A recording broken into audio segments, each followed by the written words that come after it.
Assalamualaikum warahmatullahi wabarakatuh. Salam, Om Swastiastu, Namo Buddhaya, salam kebajikan bagi kita semua.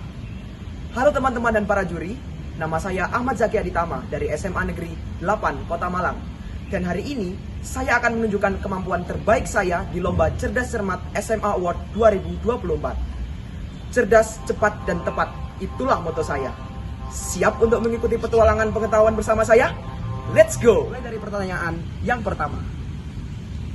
Menurut saya, dengan diberikannya pendidikan karakter yang diterapkan pada para generasi penerus bangsa, maka akan mengembangkan potensi dasar dalam diri manusia, sehingga menjadi individu yang berpikiran, berhati, dan berperilaku baik. Dengan begitu, akan tercipta landasan moral yang kuat, keterampilan sosial yang baik, motivasi yang tinggi, dan kemampuan kepemimpinan yang berkualitas di kalangan pelajar generasi penerus bangsa. Pertanyaan yang kedua. Menurut saya, pendidikan berkarakter sangat penting untuk membangun fondasi moral yang kuat dalam diri seseorang. Ketika individu sejak dini diajarkan nilai-nilai seperti kejujuran, tanggung jawab, dan integritas, mereka akan tumbuh dengan pemahaman yang jelas tentang bagaimana membuat keputusan yang etis. Meskipun dihadapkan pada tekanan atau godaan, pendidikan ini juga membantu menumbuhkan kesadaran diri yang dalam, sehingga seseorang dapat tetap setia pada prinsip moralnya dan menghindari tindakan yang dapat merusak integritas dan reputasinya. Pertanyaan yang ketiga. Menurut saya, pendidikan karakter memperkuat hubungan antar individu dengan mengajarkan empati, sehingga kita lebih mampu memahami perasaan orang lain dan membangun hubungan yang sehat. Nilai-nilai seperti rasa hormat, kejujuran, dan tanggung jawab membantu menciptakan kepercayaan yang mendalam dalam interaksi sosial. Selain itu, pendidikan karakter mengajarkan pentingnya komunikasi yang baik, termasuk mendengarkan dengan tulus, menyampaikan dengan jelas isi pikirannya. Hal tersebut mempermudah penyelesaian konflik secara konstruktif. Ini menciptakan hubungan yang tumbuh di atas dasar saling menghargai dan perhatian.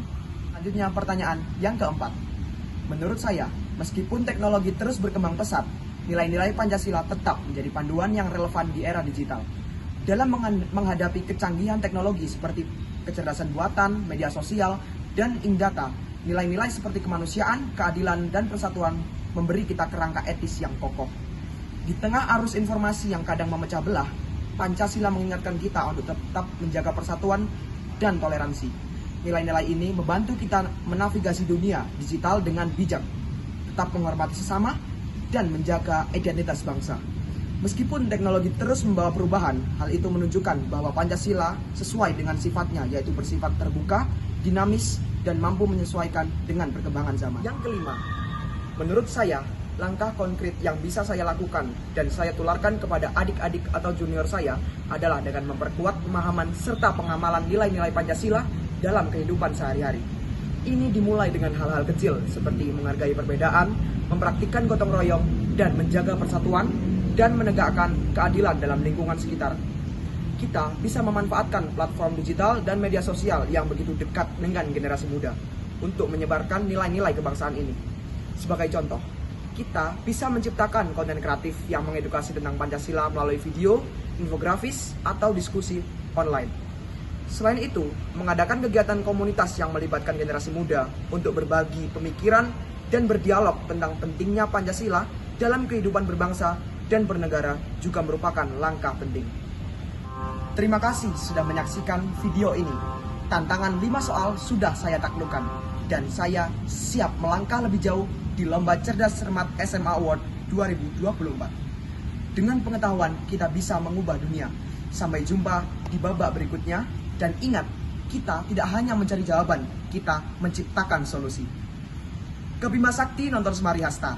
Sampai jumpa lagi semuanya. Sekian, wassalamualaikum warahmatullahi wabarakatuh.